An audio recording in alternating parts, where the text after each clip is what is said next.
VGC is supported by Patreon. Check out patreon.com/videogameschronicle for more podcasts, ad-free browsing and extra content. Thank you for your support.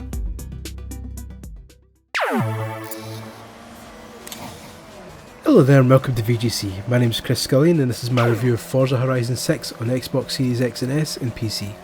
All the footage you'll see in this game is taken from the PC version. You can find the full build specs in the description. It's difficult to overstate the importance of the Forza Horizon series to Microsoft. In an era where the Xbox company has faced all manner of challenges, Forza Horizon has remained its one unarguable success story. Horizon 5 in particular had been played by more than 53 million players by the start of this year according to its in-game leaderboard. This of course includes Game Pass subscribers who didn't buy it, but it's a remarkable figure regardless. Add to that widespread critical acclaim with a Metacritic score of 92, including a 5 from VGC, and a hell of a lot was riding on developer Playground Games to ensure it didn't drop the ball with Forza Horizon 6. It didn't. The 6th entry takes everything that worked in Forza Horizon 5 and adds to it with more race types, more side missions and a more diverse map. At its core, Forza Horizon 6 is similar to its predecessors in that it revolves around the Horizon Festival, a travelling car event which puts on races in a different country each time. This time, after years of requests, the Horizon Festival has finally come to Japan. While the 5th game's Mexico setting delivered some outstanding vistas, players argued that its one weak point was city racing. While Guanajuato was a colourful city to explore, with a population of just 70,000 in real life, it's not quite a sprawling metropolis, not like, for example, Tokyo. Naturally, Forza Horizon 6 solves this with a ruddy big Tokyo city region in its map. It's clearly significantly smaller than the real life Tokyo, and much like previous games it's not massively accurate either. Think of it as more of a greatest hits of the city, with notable landmarks moved closer together. Tokyo Tower is just round the corner from Shibuya Crossing instead of a 15-minute drive away, for example. The rest of the map is a treat too, making the most of Japan's diverse scenery.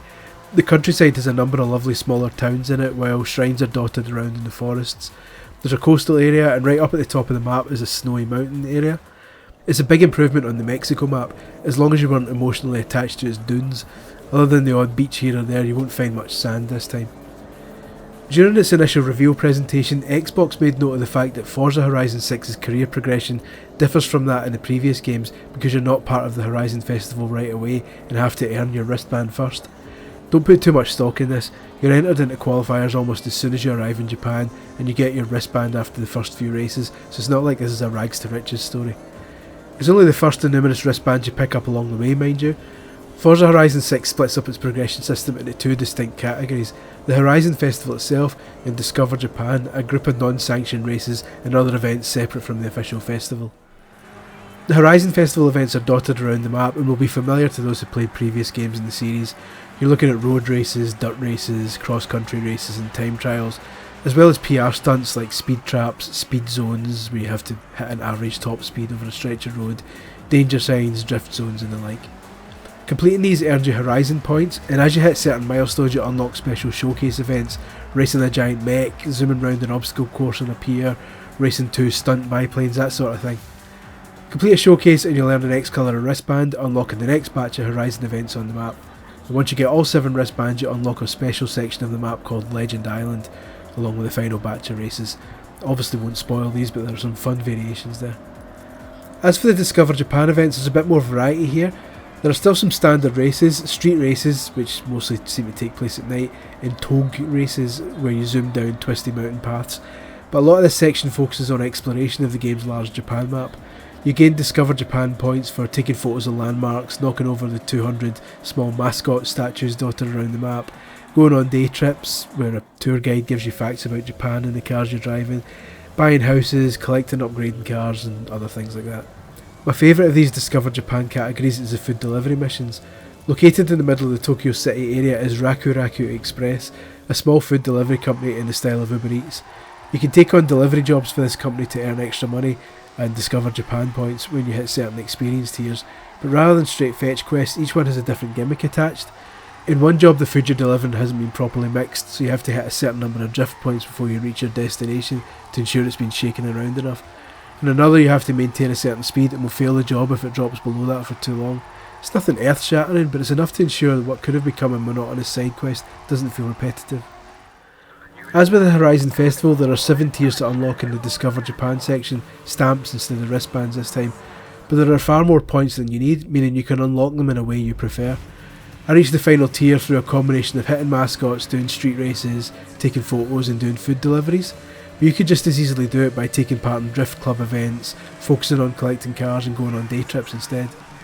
In a nutshell, it's this level of freedom that's the joy of Forza Horizon 6. While completists will want to eventually clear every icon on the map, those who simply want to beat the game can do it in any combination of different ways. For example, if you don't like drifting and were worried that the move to Japan would mean a heavier emphasis on drifting events, you don't have to worry. There absolutely are a lot more drift races and PR stunts here than in previous Forza Horizon games, but it's also perfectly possible to get all 7 festival wristbands and all 7 Discover Japan stamps without ever doing a single one. Trust me, that's what I did.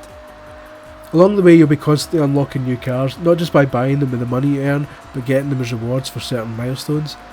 Some have complained in the past that the Forza Horizon games are too generous with the reward systems and that it's too easy to build a huge collection of cars. If you were hoping for that to change this time, you're going to be disappointed. Forza Horizon 6 still throws new cars at you like confetti and happily gives you powerful ones near the start too.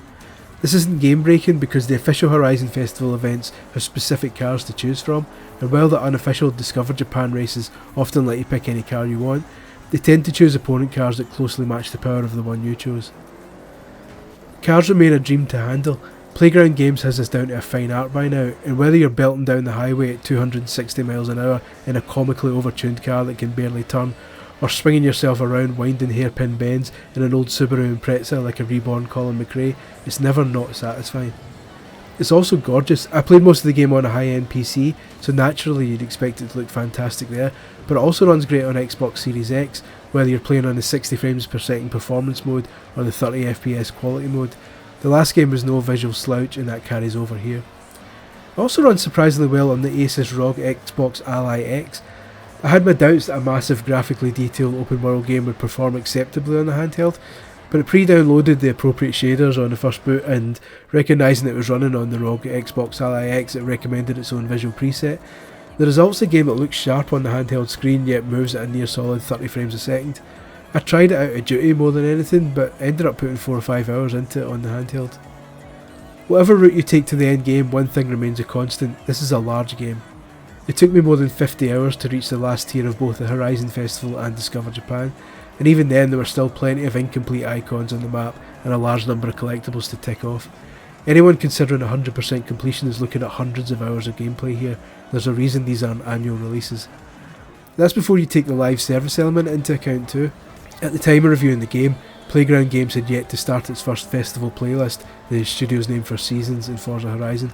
If it's anything like the last game though, a wealth of extra content is to be expected.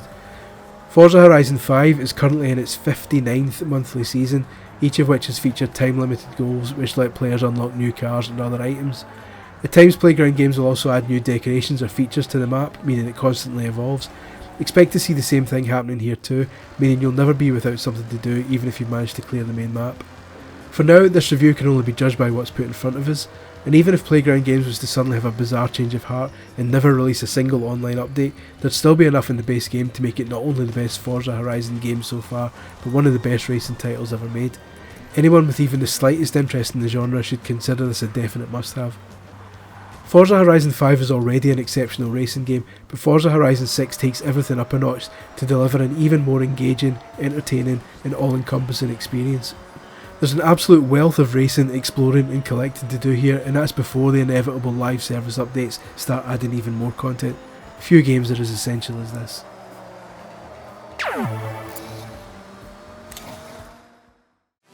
VGC is supported by Patreon. Check out patreon.com/videogameschronicle for more podcasts, ad-free browsing and extra content. Thank you for your support.